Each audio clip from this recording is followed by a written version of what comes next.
વિદ્યાર્થી મિત્રો, આજે આપણે વાવ થરાદ માટે જે ધોરણ 9 નું ગણિત વિજ્ઞાન ગણિત વિષયનું જે વાર્ષિક પરીક્ષાનું પેપર હતું એનું સોલ્યુશન જોઈએ. સંપૂર્ણ સોલ્યુશન આપણે જોઈશું અમુક પ્રમેયો સિવાય. ઓકે, તો સૌપ્રથમ પહેલો પ્રશ્ન છે વિભાગ એ નો બહુવિકલ્પ પ્રશ્ન છે, જેમાં કીધું છે વર્ગમૂળમાં 7 માઇનસ વર્ગમૂળમાં 3 અને વર્ગમૂળમાં 7 પ્લસ વર્ગમૂળમાં 3 એનો જવાબ શું આવે છે. તો આ આપણને ખ્યાલ છે કે જ્યારે આવો કોઈ પ્રશ્ન હોય એટલે a માઇનસ બી કૌંસમાં a માઇનસ a પ્લસ બી હોય તો આપણે જાણીએ છીએ a નો વર્ગ માઇનસ b નો વર્ગ, મતલબ કે અહીંયા a મતલબ વર્ગમૂળમાં 7 છે એનો વર્ગ કરવાનો થશે અને b મતલબ વર્ગમૂળમાં 3 છે એનો વર્ગ કરવાનો થશે. ઓકે, તો વર્ગમૂળમાં 7 એનો વર્ગ માઇનસ વર્ગમૂળમાં 3 નો વર્ગ મતલબ 7 માઇનસ 3 એટલે જવાબ આપણો શું આવશે? 4. તો અહીંયા આપણો જે જવાબ છે એ ટોટલ આપણને શું મળશે? 4 મળે છે. ઓકે, એક જ મિનિટ.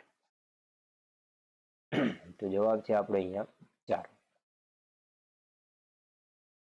નેક્સ્ટ બીજો પ્રશ્ન છે 4x નો વર્ગ વત્તા 20x વત્તા 25 એ ખાલી જગ્યા કૌંસમાં આપણને આપે છે વર્ગ આપે છે, મતલબ કે કોનો વર્ગ છે આ રહ્યો? તો કે અહીંયા તમે જોશો તો પ્રથમ પદ એ 4x નો વર્ગ છે, મતલબ 4x નો વર્ગ કોનો વર્ગ હોવો જોઈએ? તો એ હોવો જોઈએ 2x નો, બરોબર. અને 25 કોનો વર્ગ હોવો જોઈએ? તો કે એ હોવો જોઈએ 5 નો, બરોબર. કેમ કે સૂત્ર છે a નો વર્ગ પ્લસ 2ab પ્લસ b નો વર્ગ, બરોબર. આ નીતિસમ પ્રમાણે છે. અહીંયા આપણે a અને b નક્કી કરવાના, તો આપણા પાસે a મતલબ 2x થાય અને b મતલબ 5 થાય છે, બરોબર. પરંતુ અહીંયા પ્લસ હોવાથી વચ્ચે પણ પ્લસ આવે છે એટલે આપણો જવાબ શું આવશે? 2x વત્તા 5 અને એનો વર્ગ. તો આપણો કૌંસની અંદર જે લખવાનું છે એ છે 2x વત્તા 5, બરોબર. તો આનો જવાબ આવશે c. જો a બરાબર 10 અને b બરાબર 12 હોય, c બરાબર 4 હોય અને d બરાબર 10 હોય તો અહીંયા a પ્લસ b અને c માઇનસ d હોય. a પ્લસ b એટલે આ બંનેનો સરવાળો થશે 22, બરોબર. આપણને એક કિંમત મળશે 22. બીજી કિંમત શું છે? c minus D. c minus D મતલબ 4 માઇનસ 10. 4 માઇનસ 10 નો મતલબ થાય માઇનસ 6. તમને પૂછ્યું છે આ બિંદુ કયા ચરણમાં છે? તો જેનો x યામ ધન હોય અને y યામ ઋણ હોય, બરોબર. તો આ ચરણ કયું આવે? તો આ ચરણ આવે ચોથું. તો આ ચતુર્થ ચરણ આવે છે. આનો જવાબ છે. ઓકે, નેક્સ્ટ એના પછીનો પ્રશ્ન જોઈએ તો જો 3x માઇનસ 2 બરાબર 2x વત્તા 3 હોય તો x શોધો. તો અહીંયાથી આપણે x ને કરતા બનાવવા માટે પહેલા તો સૌપ્રથમ 2x આ બાજુ લઈ જઈએ એટલે માઇનસ 2x થઈ જાય. 3x માંથી 2x જાય એટલે ખાલી x વધે ડાબી બાજુ અને માઇનસ 2 આ બાજુ જાય એટલે પ્લસ થઈ જાય એટલે 3 વત્તા 2 એટલે કે જવાબ આવશે x બરાબર 5. આપણો જવાબ છે a. પછી બે અભિકોણના માપ અનુક્રમે તમને આપે છે. આ બંને અભિકોણ છે એવું કીધું છે, બરોબર. હવે અભિકોણનો મતલબ શું? તો અભિકોણ એટલે સમાન હોય. અભિકોણ એવા હોય સરખા હોય છે, બરોબર. કેમ કે જ્યારે બે રેખાઓ પરસ્પર એકબીજાને છેદે ને ત્યારે એનાથી અભિકોણ બનતા હોય છે. અને અભિકોણ સરખા છે એનો મતલબ x વત્તા 30 અને 8x ઓછા 60 બંને કેવા છે? સરખા છે. તો હવે આમાંથી તમારે પહેલા x શોધવાનું થશે. અહીંયા x ની કિંમત શોધવાની કીધી છે તો આ ફરી એકવાર આગળનો જે દાખલો છે એ પ્રમાણે અહીંયા જોઈ લઈએ. તો દાખલા તરીકે 8x ડાબી બાજુ લાવી દઉં તો 5x ઓછા 8x અને જમણી બાજુ શું થઈ જાય? સોરી, જમણી બાજુ ઓલરેડી માઇનસ 60 હતા અને બીજા 30 આવે એટલે માઇનસ 30. અહીંયા જવાબ આવશે માઇનસ 3x અને આ બાજુ જવાબ આવશે માઇનસ 90. અહીંયાથી હું બંને બાજુથી માઇનસ જતા રહે એટલે અહીંયા x વધે, સોરી x ને કરતા બનાવીશ, માઇનસ રિમૂવ કરીશ અને x બરાબર 90 ના છેદમાં 3 એટલે જવાબ આવે 30. ઓકે, તો x ની જગ્યાએ સોરી આપણે કેટલો જવાબ મળશે? x બરાબર 30. તો અહીંયા છે આપણો c30. નેક્સ્ટ શંકુની ત્રાંસી ઊંચાઈ. તો ત્રાંસી ઊંચાઈ l બરાબર વર્ગમૂળમાં h નો વર્ગ વત્તા r નો વર્ગ. એનો જવાબ આવશે a. નેક્સ્ટ એના પછીનો પ્રશ્ન જોઈએ તો ખાલી જગ્યાઓ છે. તો નાનામાં નાની પૂર્ણ સંખ્યા. પૂર્ણ સંખ્યા શરૂઆત ક્યાંથી થાય? તો પૂર્ણ સંખ્યાની શરૂઆત થાય 1, પછી આવે સોરી 0, 1, 2, 3 આ રીતે પછી અનંત સુધી આપણે સંખ્યાઓ લઈએ છીએ. તો સૌથી નાનામાં નાની સંખ્યા કઈ થઈ? 0. તો સૌથી નાનામાં નાની પૂર્ણ સંખ્યા એટલે 0. પછી જે બિંદુ -7 -4 એ ખાલી જગ્યા ચરણનું બિંદુ છે. તો બંને ઋણ હોય x અને y તો એ કયું ચરણ આવે? તો કે એ ચરણ આવે છે તૃતીય ચરણ. એક સુરેખ સમીકરણ તમને આપ્યું છે અને આ સુરેખ સમીકરણને ખાલી જગ્યા ઉકેલ મળે તો આપણને ખ્યાલ છે કે દ્વિચલ સુરેખ સમીકરણ હોય દ્વિચલ સુરેખ સમીકરણને કેટલા ઉકેલ હોય? અનંત ઉકેલ હોય છે. તો જવાબ આવશે અનંત. જે ખૂણાનું માપ 180 અંશ હોય તે ખૂણાને શું કહેવાય? તો તે ખૂણાને આપણે શું કહીએ છીએ? સરળ કોણ. શું કહેવાય છે? સરળ કોણ. ઓકે, કેમ કે કાટકોણમાં 90 અંશ હોય, કોટિકોણની અંદર 90 અંશ સરવાળો થતો હોય. એક સમબાજુ ત્રિકોણની અર્ધ પરિમિતિ આપી છે, મતલબ કે પૂરી પરિમિતિ કેટલી હશે? 30. હવે ત્રિકોણ કયું કીધું છે? સમબાજુ, મતલબ બધી બાજુઓ સરખી હોય. એનો સરવાળો કરો 30 જવાબ આવે તો મતલબ જવાબ બાજુનું માપ કેટલું હશે? 10, 10, 10. તો બાજુનું માપ કેટલું થાય? 10. આપેલ વર્ગની ઉર્ધ્વ સીમા અને અધર સીમાનો જે તફાવત લે એનાથી તમને શું મળતું હોય છે? તેનાથી મળતું હોય છે વર્ગ લંબાઈ. બરોબર, એનો જવાબ છે. તો આથી ખાલી જગ્યાઓ. હવે જોઈએ આપણે ખરા ખોટા. ખરા ખોટામાં શું છે? તો કે દરેક પૂર્ણ સંખ્યા એ પ્રાકૃતિક સંખ્યા છે. અહીંયા હું કહેતો હતો એ પ્રમાણે સૌ પ્રથમ તમારે જે સંખ્યાઓ છે યાદ રાખવા પડે. સૌ પ્રથમ પ્રાકૃતિક સંખ્યા યાદ રાખવાની હોય, પછી પૂર્ણ સંખ્યા યાદ રાખવાની હોય, પછી પૂર્ણાંક સંખ્યા યાદ રાખવા. આ રીતે ક્રમમાં તમે યાદ રાખો ને તો તમને ખ્યાલ પડી જાય. જો એમ પૂછે કે આ સંખ્યા આ છે તો હા હોય, આમથી આમ જાવ તો હા, અને આમ રિટર્ન આવે તો ના. અહીંયા પૂર્ણ સંખ્યા એ પ્રાકૃતિક સંખ્યા કીધી છે, મતલબ ખોટું. બરોબર, બધી પ્રાકૃતિક પૂર્ણ કીધી હોય તો સાચું, પણ પૂર્ણ સંખ્યા એ પ્રાકૃતિક સંખ્યા કીધી ખોટું, કેમ કે પ્રાકૃતિક સંખ્યામાં શૂન્ય નથી આવતો, પૂર્ણમાં આવે છે એટલે ના આવે. બરોબર, તો દરેક પૂર્ણ સંખ્યા એ પ્રાકૃતિક સંખ્યા છે, તો જવાબ આવશે અહીંયા ખોટું. અહીંયા એક બહુપદી આપી છે x નો વર્ગ માઇનસ 4x વત્તા 4 બરાબર p માઇનસ 1 બરાબર 9 થાય એવું કીધું છે. મતલબ કે x ની જગ્યાએ -1 મૂકો તો જવાબ 9 આવે છે એવું તમને કીધું છે. તો અહીંયા મૂકી જુઓ x ની જગ્યાએ -1 તો અહીંયા -1 નો વર્ગ થાય, -4 ગુણ્યા -1 અને વત્તા 4. -1 નો વર્ગ 1 થઈ જાય, 1 વત્તા 4 એટલે 5 થાય, અને આ માઇનસ માઇનસ પ્લસ થઈ જશે. બરોબર, તો 5 ને 4 9 એટલે આપણો જવાબ શું આવશે? અહીંયા આ વિધાન શું છે? સાચું છે. જો બે વર્તુળ સમાન હોય તો તેની ત્રિજ્યાઓ સમાન થાય. હા, વર્તુળ સરખા હોય તો એની ત્રિજ્યાઓ પણ કેવી હોય છે? સરખી હોય છે. વિધાન સાચું છે. ત્રિકોણ PQR માં PQ બરાબર PR હોય તો ખૂણો P બરાબર ખૂણો R થાય. અહીંયા રાખજો, અહીંયા તમને ત્રિકોણ PQR જે આપ્યો છે, અહીંયા ત્રિકોણ PQR ની અંદર તમને એમ કહ્યું છે કે PQ બરાબર PR. PQ બરાબર ઓકે, PQR માં PQ બરાબર તમને કીધા છે PR. તો ખૂણો P અને R સરખા થાય આવું કીધું છે, પણ ના. જ્યારે બે બાજુઓ સરખી હોય ત્રિકોણની તો તેના સામેના ખૂણા, મતલબ કે Q અને R સરખા હોય, P અને R સરખા ના હોય, આ સરખા હોય. બરોબર, અહીંયા P અને R સરખા બતાવે છે, મતલબ આ વિધાન શું આવે? ખોટું આવે. ચલો, એના પછી એક વાક્યમાં જવાબ આપવાના છે. તો ઘન પદાર્થને કેટલા પરિમાણ હોય છે? તો ઘન આકૃતિ દોરવી હોય તો એને ત્રિપરિમાણની જરૂર પડે, એટલે 3 પરિમાણ હોય છે અથવા ત્રિપરિમાણ. એના પછી 120 અંશના માપના ખૂણાના પૂરક કોણના કોટિકોણનું માપ. તો પહેલા તો વાત કરીએ 120 અંશનો માપનો પૂરક કોણ. પૂરક કોણ એનો મતલબ એનો પૂરક કોણ હોય તો +60 હોય એટલો હોય. બરોબર, તો 120 આમનો સોરી બંનેનો સરવાળો 180 થાય. હવે આ પૂરક કોણ મતલબ કે 60 સોરી, તો એ પૂરક કોણનો પણ કોટિકોણ. હવે પૂરક કોણ ને કોટિકોણ હોય શું? પૂરક કોણનો કોટિકોણ મતલબ 60 નો કોટિકોણ. 60 નો કોટિકોણ મતલબ શું? એનો સરવાળો 90 થવો જોઈએ. તો આ કેટલા હોવો જોઈએ? 30 અંશ. તો આપણને શું જવાબ આવે? તો કે જવાબ આવશે 30 અંશ. બરોબર, વર્ગ 20 થી 40 ની મધ્ય કિંમત કેટલી હોય? તેની મધ્ય કિંમત શું આવે? 20 થી 40 ની 30. ત્રિકોણના ક્ષેત્રફળ શોધવાનું કોનું સૂત્ર છે? અહીંયા હેરોનનું સૂત્ર છે. તો કે એરિયા બરાબર વર્ગમૂળની અંદર s કૌંસમાં s માઇનસ a કૌંસમાં s માઇનસ b અને કૌંસમાં s માઇનસ c, જ્યાં s એ અર્ધ પરિમિતિ છે અને abc એ બાજુઓના માપ છે. બરોબર, પછી જે જોડકાની અંદર તમને કીધું છે કે બહુપદી x નો ઘન -3x નો વર્ગની પણ 4 ઘાત -15 ની ઘાત કેટલી છે? તો જે સૌથી મોટી ઘાત એ જોઈએ એટલે આપણે અહીંયા આનું સાદુરૂપ આપશું. x ના વર્ગની પણ 4 ઘાત એટલે કે ઘાતની ઘાત એટલે x ની 8 ઘાત થાય. તો પછી આ બહુપદીમાં મોટી ઘાત 8 છે એટલે આ બહુપદી શું આવે? 8 ઘાત બહુપદી, એટલે કે જવાબ આવશે B. પછી અહીંયા કીધું છે x ના વર્ગનો સહગુણક. હવે x નો વર્ગ સાથે કોણ ગુણેલું છે? તો x ના વર્ગ સાથે ગુણેલું છે -2. તો આનો જવાબ આવશે -2a. ચલો, શંકુના પાયાનું ક્ષેત્રફળ. શંકુનું પાયો એક વર્તુળ હોય છે. આથી વર્તુળનું ક્ષેત્રફળ એટલે શું થાય? πr². અને અર્ધગોળાનું ઘનફળ. ગોળાનું ઘનફળ 4/3 πr². હવે અર્ધગોળાનું ઘનફળ શું આવે છે?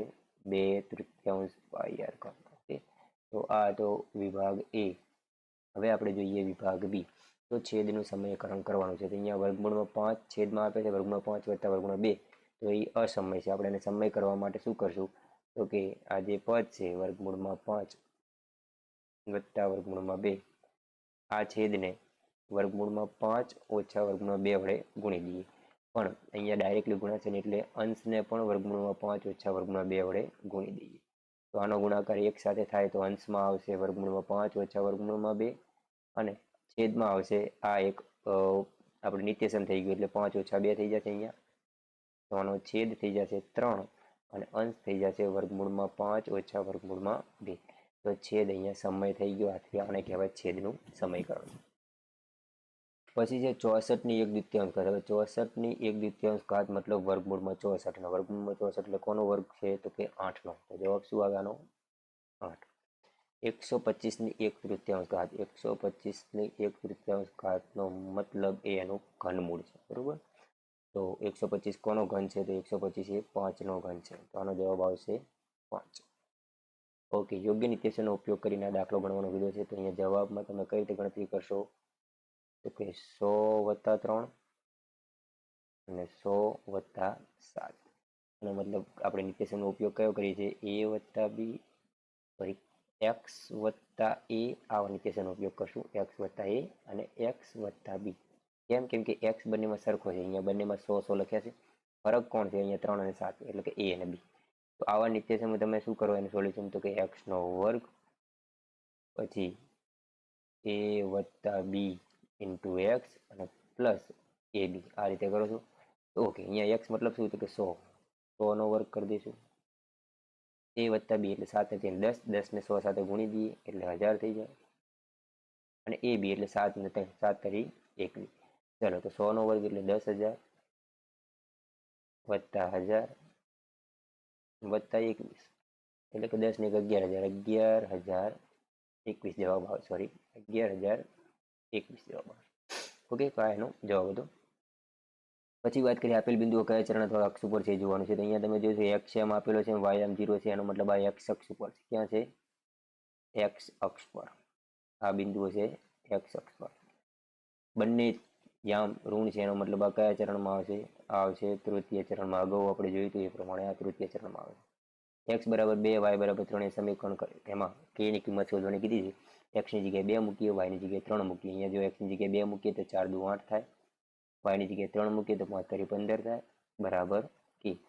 તો 15 ને 8 23 એટલે આપણે k બરાબર જવાબ આવશે 23. k = 23. ખૂણો a અને ખૂણો b કોટિકોણ છે. જો a/b = 6/3 હોય તો a અને b શોધવાનું કીધું છે. અહીંયા હું ગણું છું ગણતરીમાં. તો કોટિકોણ કીધા છે મતલબ એ બંનેનો સરવાળો 90° થાય. પણ અહીંયા 6 અને 3 નહીં લઈએ, પણ આપણે એને કહી દઈશું 6k + 3k બરાબર 90°. કેમ કે એમનો સરવાળો 90° થશે. 3 × 9 9k બરાબર 90°. માટે k બરાબર જવાબ શું આવવાનો? 10. k બરાબર હવે અહીંયા મૂકી દઈએ 6k માં, મતલબ ખૂણો a છે અને તમે 6k કીધા હતા.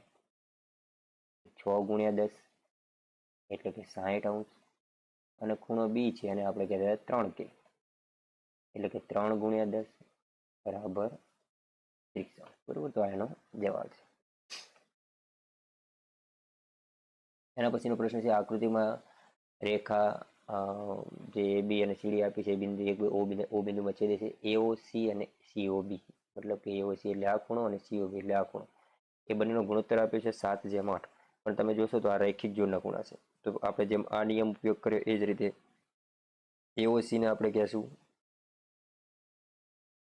7k અને COB એટલે કે આ ખૂણો, બરોબર, એને આપણે કહી દઈશું 8k. હવે પહેલા k શોધશું ને પછી આની કિંમત મેળવશું.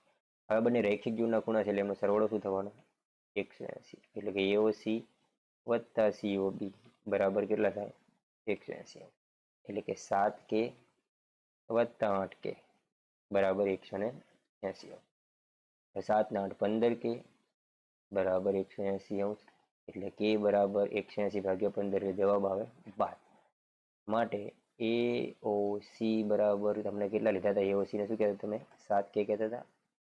7K એટલે 7 ગુણ્યા 12, 12 સીધું 84 અંશ. AOC નો જવાબ આવશે 84 અંશ. તો પછી એની સામે જે BOD છે એ તો અભિકોણ છે એટલે એનો જવાબ પણ શું આવે? 84 અંશ. એ જ પ્રમાણે COB 8K કહેતા હતા. 8K મતલબ 8 ગુણ્યા 12, 12 અઠ્ઠા 96 અંશ. તો જો આ 96 અંશ આવે તો સામેનો અભિકોણ છે તો આ પણ સામેવાળો પણ શું થઈ જશે? 96 અંશ. તો અહીંયા બધા જ ખૂણા તમને મળી જાય છે. બરોબર. આપેલા આકૃતિમાં તમને કેન્દ્રવાળું વર્તુળ આપ્યું છે, ABC આપ્યા એવી રીતે ગોઠવી શકીએ છીએ. BOC બરાબર અહીંયા 30 આપ્યા છે અને AOB બરાબર 60 છે. ચાપ AB, જો ચાપ ABC સિવાયના વર્તુળ પર કોઈ બિંદુ અહીંયા D ઉપર કોઈ બિંદુ D આપ્યો જેનો એક ખૂણો શોધવાનો છે. મતલબ કે આ ચાપ દ્વારા આજે ADC આ ખૂણો શોધવાનો છે. તો આપણે પ્રમેય જાણીએ છીએ કે વર્તુળની કોઈ ચાપે વર્તુળના કેન્દ્ર આગળ આંતરેલો ખૂણો જે હોય ને એના કોઈ પણ બાકીના ભાગ ઉપર આંતરેલા ખૂણા કરતા બમણો હોય એવું આપણને કીધું. બરોબર. તો કેન્દ્રવાળો ખૂણો બમણો હોય, જો એ બમણો હોય બરોબર, તો અહીંયા કદાચ સોલ્યુશનના શોર્ટ્સની અંદર ભૂલ હશે, જોઈ જોઈએ. તો અહીંયા તમે જુઓ પહેલા તો આ કેન્દ્ર આગળ આંતરેલો ખૂણો છે. કોને? તો કે ચાપ ABC. ચાપ ABC એ કેન્દ્ર આગળ શું કેટલો ખૂણો આંતર્યો? તો કે AOC. અને AOC એટલે શું થાય? કે AOC અહીંયા મળે છે 90. બરોબર. ખૂણો AOC બરાબર કેટલો છે? 90. એ બાકીના કોઈ પણ ભાગ આગળ આંતરેલા ખૂણા કરતા બમણો હોય છે. મતલબ જો આ બમણો હોય 90 અંશ એ બમણો છે. કોનો? તો કે ADC નો બમણો છે. બરોબર. એટલે અહીંયા જવાબ આવશે 45 અંશ. બરોબર. કેમ કે આ બાકીના ભાગે આંતરેલો ખૂણો અને આ છે કેન્દ્ર આગળ આંતરેલો ખૂણો. તો એ કેન્દ્ર આગળ આંતરેલો ખૂણો એ બમણો જ હોય. જો 90 અંશ એ આનો બમણો હોય તો આ સ્વાભાવિક છે ADC 45 થાય. ગણતરી કઈ રીતે કરાય? તો ગણતરી આ પ્રમાણે કરાય કે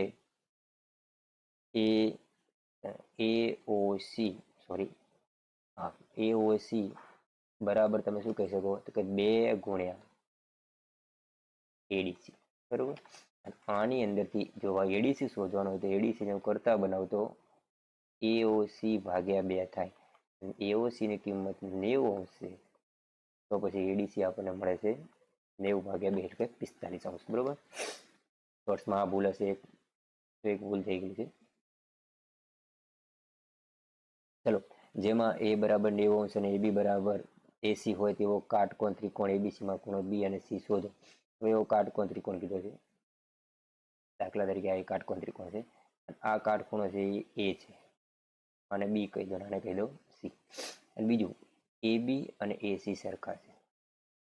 તો સમજવી બાજુ ત્રિકોણ છે તો એની સમાન બાજુના સામેના ખૂણા કેવા હોય? સરખા. મતલબ B અને C કેવા હોય? સરખા.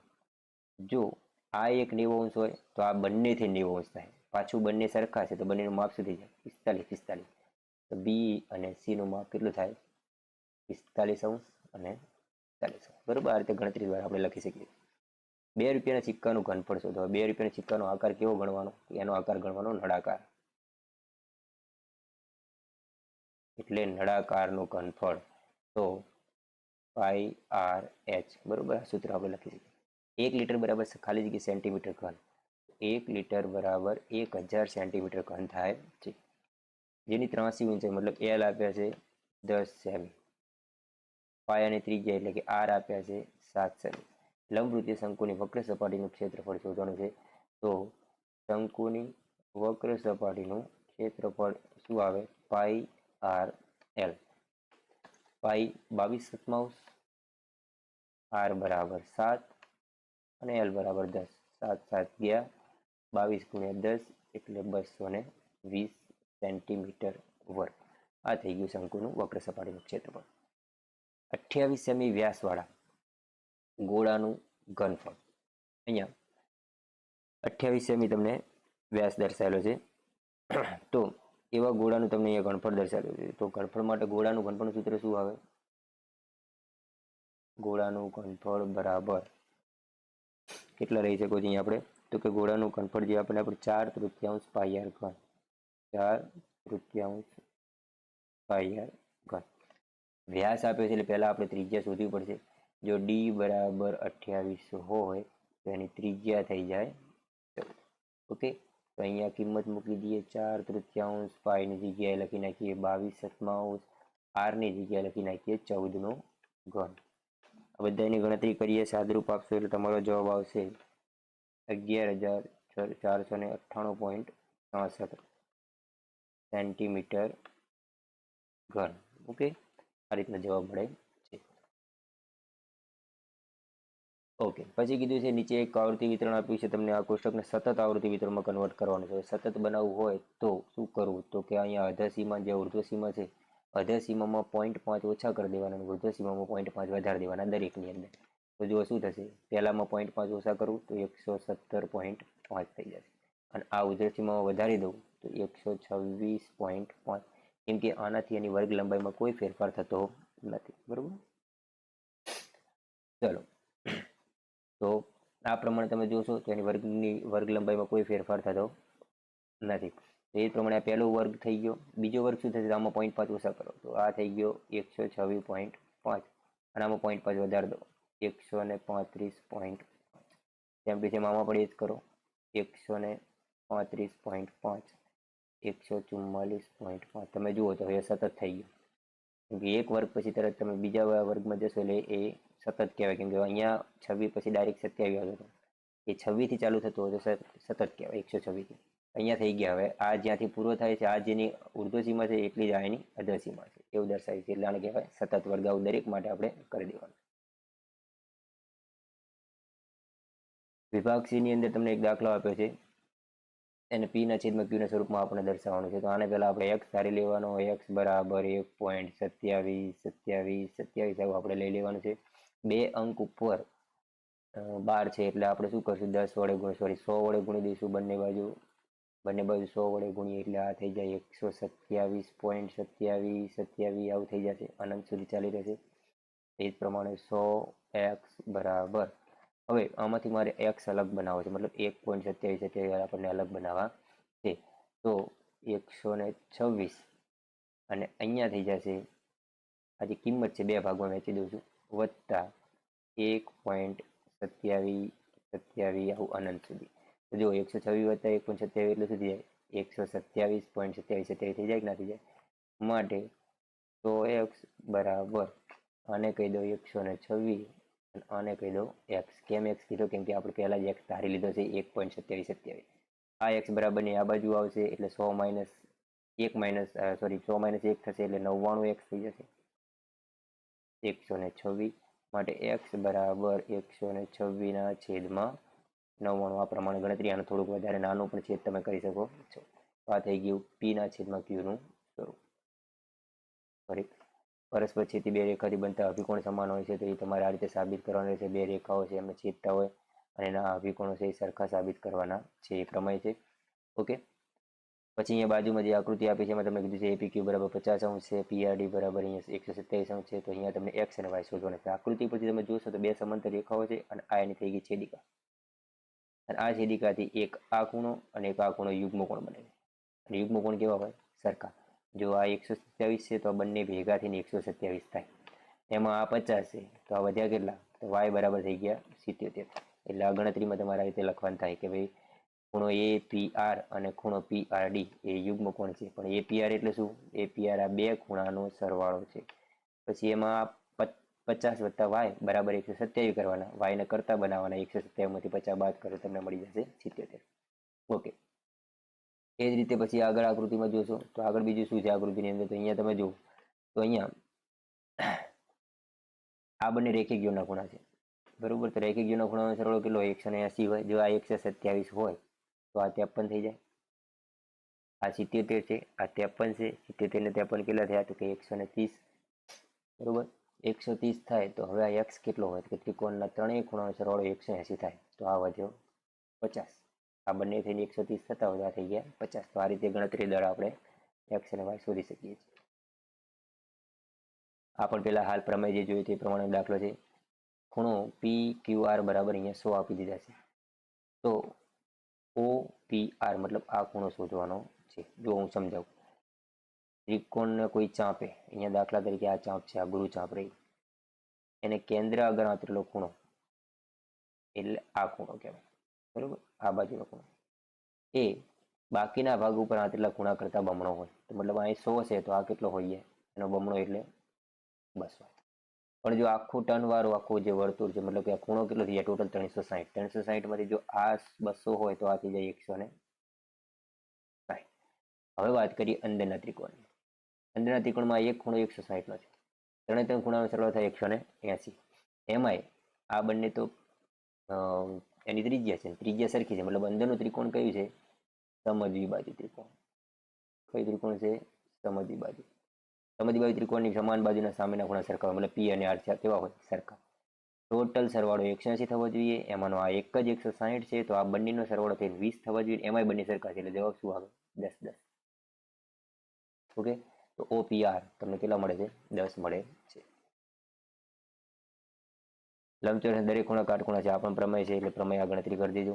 જો ત્રિકોણની પરિમિતિ તમને આપી દીધી છે, બે બાજુના માપ આપે છે, એનું ક્ષેત્રફળ શોધવાનું કીધું. પહેલા તો ત્રીજી બાજુ જોશે અને આપણે હેરોનના સૂત્રનો ઉપયોગ કરશું. બરોબર, તો પરિમિતિ ઉપરથી પહેલા S શોધવો પડશે. S એટલે અર્ધ પરિમિતિ, 42ના અડધા 21. પછી આ A હોય, આ B હોય, આ ત્રણનો સરવાળો થઈને 42 થાય આપણને ખબર છે. પણ આ તો 18 ને 10 28 થયા. તો 28માં કેટલા હોય? 42માં કેટલા ખૂટ્યા? તો 28 4 32 એટલે 14 ખૂટ્યા. તો ત્રીજી બાજુ શું હશે? 14. બરોબર, તો ત્રણે ABC મળી ગયા, S મળી ગયો અને હેરોનના સૂત્રની મદદથી ક્ષેત્રફળ શોધી નાખવાનું. S કૌંસમાં S minus A, S minus B અને S માઇનસ. ઓકે, આની ગણતરી તમે કરશો એટલે તમને ક્ષેત્રફળ મળશે. પછી ત્યારબાદ જોઈએ તો એક ત્રિકોણાકાર પાટીપ્લોટ આપ્યો છે, એની બાજુની લંબાઈ ABC આપ્યા છે અને એમાં તમને 5 રૂપિયા એટલે મીટર 1 મીટર વર્ગનો 5 રૂપિયા લખે તેનો ખર્ચ. બરોબર, કાચું પ્લોટમાં લોન ઉગાડવાનો ખર્ચ. પહેલાં તમારે ક્ષેત્રફળ શોધવું પડશે. કઈ રીતે શોધવાનું? તો ફરી એકવાર હેરોનના સૂત્રની મદદથી જ. આ A છે, આ B છે, C છે. ABCની મદદથી તમે શું શોધી શકો? અર્ધ પરિમિતિ. શું શોધી શકાય? અર્ધ પરિમિતિ. S મળી જાય. આ બધાને સરવાળો કરી 2 વડે ભાગો એટલે S મળી જશે. એ S A B C જે આપણે અગાઉ હેરોનનું સૂત્ર લખ્યું, S minus A, S minus B, આની અંદર મૂકી દેવાનું એટલે તમને ક્ષેત્રફળ મળશે. પછી તમારે શું લખવાનું કે 1 મીટર વર્ગના 5 રૂપિયા. તો તમને જે પણ જવાબ મળે એના કેટલા એ પ્રમાણે ગણતરી કરી દો એટલે તમને રૂપિયા મળી જશે, ખર્ચો મળી. એક ગોળાની વક્ર સપાટીનું ક્ષેત્રફળ તમને આપી દીધું છે તો તેનું ઘનફળ શોધવાનું કીધું છે. ઓકે, તો આ ગણતરી પ્રમાણે થોડુંક એટલે આપણે આને બાકી રાખશું કેમ કે આ ગણતરીમાં લેન્ધી છે. તો પહેલાં તમારે આમાં દર્શાવવાનું શું છે? ગોળાની વક્ર સપાટીનું ક્ષેત્રફળ છે, ક્ષેત્રફળ આપ્યું છે. ક્ષેત્રફળથી ઉપરથી ત્રિજ્યા શોધી નાખવાની. એ ત્રિજ્યાનો ઉપયોગ ક્યાં કરવાનો? ઘનફળના સૂત્રમાં 4/3 પાઈ r ઘનમાં એ ત્રિજ્યા મૂકી દેવાની. અહીંથી r શોધવાનું. બરોબર, જે ગોળાની વક્ર સપાટીનું ક્ષેત્રફળ છે 4πr², એમાંથી r શોધવાનો અને એ r પછી ઘનના સૂત્રમાં મૂકી દેવાનો એટલે જવાબ મળી જશે. શંકુ આકારના મકબરાની ત્રાસી ઊંચાઈ તમને આપી છે અને એનો વ્યાસ આપે છે એટલે કે L આટલા આપ્યા છે અને D આટલા આપ્યા છે. D ઉપરથી તમારે ત્રિજ્યા શોધી નાખવાની એટલે કે 14ના અડધા 7. બરોબર, ડાયરેક્ટલી πrl સૂત્રમાં મૂકી અને તમને શંકુની વક્ર સપાટીનું ક્ષેત્રફળ મળશે. પછી લખશો તમે 100 મીટર વર્ગના જો 210 રૂપિયા થતા હોય તો અહીંયા તમને જે પણ જવાબ મળે એના એટલા મીટર વર્ગના કેટલા રૂપિયા થાય એ ખર્ચ તમે અહીંયા ડાયરેક્ટલી ગણી શકો છો. બરોબર, આ રીતે એની ગણતરી કરી શકાય છે. પછી એના પછીનો દાખલો જોઈએ તો આ એક નિત્યસમ પ્રમાણે છે તો તમે નિત્યસમ પ્રમાણેની ગણતરી કરી દીજો. A plus B plus C ના વર્ગવાળું જે સૂત્ર છે A² plus B² plus C² plus 2ABBC વાળું જે સૂત્ર છે એનો ઉપયોગ કરી દીધો. બરોબર, BCC એ પ્રમાણે જે દર્શાવ્યું છે એ જ પ્રમાણે આ પણ એક સૂત્ર છે A માઇનસ બીના ઘનનું સૂત્ર છે. તો એ સૂત્રની અંદર પહેલાં A નક્કી કરવાનું કેમ કે આ A છે, આ બંને B છે. બરોબર, અને પછી એની કિંમત એ સૂત્રમાં જે જમણી બાજુ નિત્યસમ છે એમાં મૂકી દેવાની થશે. પછી જુઓ તો અહીંયા 400 નિયમ બલ્બનું આયુષ્ય તમને આપ્યું છે. આ રીતે એક વર્ગ આવૃત્તિ દ્વારા દર્શાવવામાં આવી છે. આપેલ માહિતી સ્તંભ આલેખ દોરવાનો છે તો તમારે આને x અક્ષ ઉપર લઈ લેવાના. આ બધાને x અક્ષ ઉપર લઈશું અને તમે y અક્ષ ઉપર દર્શાવી દેશો અને પછી એનો આલેખ સ્તંભ આલેખ બનાવવાનો થશે. તમને એમ કીધું છે કેટલા બલ્બનું આયુષ્ય 700 કલાકથી વધુ છે તો અહીંયાથી તમે આટલાનો સરવાળો કરી દેશો. 74 + 62 + 48 એટલે એટલા બલ્બનું આયુષ્ય તમને 700થી વધારે મળે છે. બીજો એકને એક એવો ને એવો છે આલેખનો છે કે 50 વિદ્યાર્થીઓની પૂર્ણાંક સેન્ટીમીટરમાં તમને ઊંચાઈ દર્શાવી છે. અહીંયા દર્શાવેલી છે કે 150 થી 155 કેટલા વિદ્યાર્થી ઊંચાઈ છે, 155 થી 160 આટલા 9 વિદ્યાર્થી ઊંચાઈ છે. એના આધારે પ્રશ્નનો જવાબ આપવાનો છે. કેટલા વિદ્યાર્થીની ઊંચાઈ 165 સેન્ટીમીટર અથવા તેનાથી વધારે છે? તો 165 સેન્ટીમીટર ને તેનાથી વધારે જવું હોય આ 165 ની વચ્ચે પાછળના ભાગમાં આવે એટલે આ 165 થી આગળ આવે, બરોબર. એટલે તમારે કરવાનો છે 10 અને 5 નો સરવાળો એટલે ટોટલ જવાબ શું આવશે? 15 વિદ્યાર્થીઓ. સૌથી વધુ વિદ્યાર્થીઓ કયા ઊંચાઈના વર્ગમાં છે? તો સૌથી વધારે ઊંચાઈ જોવા જઈએ વિદ્યાર્થીઓ સૌથી વધારે વિદ્યાર્થીઓ કયા ઊંચાઈના વર્ગમાં છે? તો સૌથી વધારે છે 14 અને કયો વર્ગ કહેવાય? 160 થી 165, બરોબર. 160 થી 165 વાળો વર્ગ. પછી 150 સેમી થી 160 સેમી વચ્ચે ઊંચાઈ ધરાવતા કુલ વિદ્યાર્થીઓ કેટલા? તો 150 થી લઈ અહીંથી લઈ અને 160 લઈ અહીંયા સુધી. તો એ કેટલા આવે? તો 12 ને 9 21. ટોટલ કેટલા વિદ્યાર્થીઓ છે? 21. અને સૌથી ઓછા વિદ્યાર્થીઓ કયા ઊંચાઈના વર્ગમાં છે? તો સૌથી ઓછા આપે છે આપણને અહીંયા 5 અને વર્ગ કયો કહેવાય? 170 થી 175. તો આ રીતે એના જવાબ તમારે લખવાનું થશે. નેક્સ્ટ, ત્રિકોણના સમાન ખૂણાની સામેની બાજુ સમાન હોય છે. આ પણ પ્રમેય છે, બરોબર. તો એ પણ સાબિત કરવાનું થશે. હવે અહીંયા તમને કીધું છે કે એડી બરાબર બીસી. એડી અને બીસી નું માપ કેવું છે? સરખું છે. ખૂણો ડી એ બી એટલે કે આ ખૂણો અને આ ખૂણો પણ કેવા છે? સરખા છે. તો એવું ચતુષ્કોણ આપ્યું છે તો ચતુષ્કોણની અંદર તમારે એબીડી એકરૂપ છે બીએસી. એ બી ડી એટલે આ ત્રિકોણ થશે, આ રહ્યું આટલું. અને બી એ સી એટલે આ ત્રિકોણ થશે. તો એ એકરૂપ સાબિત કરવાના છે. તમે જો એ બે ત્રિકોણ સૌપ્રથમ લઈએ તો ત્રિકોણમાં પહેલા તો કે એડી બરાબર બીસી. બે બાજુઓ તો રકમમાં આપી એટલે પક્ષ પરથી સરખી થશે. બીજું એક સામાન્ય બાજુ અને ત્રીજું બે ખૂણા. આ બે પક્ષ ઉપરથી આપ્યું હતું અને આ રહ્યું આપણે લખી શકશું સમાન ખૂણા અથવા સામાન્ય બાજુ કહેવામાં આવે છે એને. તો બંને ત્રિકોણમાં બે બાજુ અને એની વચ્ચેનો ખૂણો સરખો છે એટલે આપણે બાજુ ખૂણો બાજુ શરત પરથી બંને ત્રિકોણ કેવા થઈ જશે? એકરૂપ. ત્રિકોણ એકરૂપ થઈ જાય એટલે તમે લખી શકો એબીડી એકરૂપ બીએસી. હવે પછી શું થાય કે હવે બાકી રહેલી બાજુઓ પણ સમાન થઈ જાય છે એટલે કે બીડી અને એસી એ પણ કેવા થઈ જવાના? સરખા. તો બીડી બરાબર એસી ઓટોમેટિકલી જ્યારે ત્રિકોણ એકરૂપ કરે એટલે થઈ જાય. બીજું શું સરખું થાય? તો કે એને અનુરૂપ બીજા ખૂણા પણ સરખા થાય. જેમ કે આ ખૂણો સરખો હતો એ જ પ્રમાણે હવે જોઈએ તો કે આ એ બીડી જે ખૂણો છે એ બીડી એને અનુરૂપ કોણ થાય? તો કે બી એ સી. એ ખૂણા એ બીડી ને અનુરૂપ કોણ થઈ જાય? બી એ સી. તો એ પણ સાબિત કરવાનું છે. તો એ પણ થઈ ગયું. અને આ ખૂણાને અનુરૂપ આ ખૂણો થાય છે. તો આ રીતે તમે એક વખત એકરૂપ ત્રિકોણ સાબિત કરી દો એટલે બાકી બધી પણ ખૂણાઓ અને બાજુઓ પણ એકરૂપ થઈ જાય છે અથવા સમાન થઈ જતા હોય છે, બરોબર. તો આ રીતે એને સાબિત કરી શકાય છે. તો અહીંયા એક આ પ્રમેય છે. બીજો એક પણ આ પણ પ્રમેય છે જે હમણાં આપણે બે દાખલા ગણ્યા વર્તુળના એના કેન્દ્ર આગળ તથા ખૂણા હોય એના.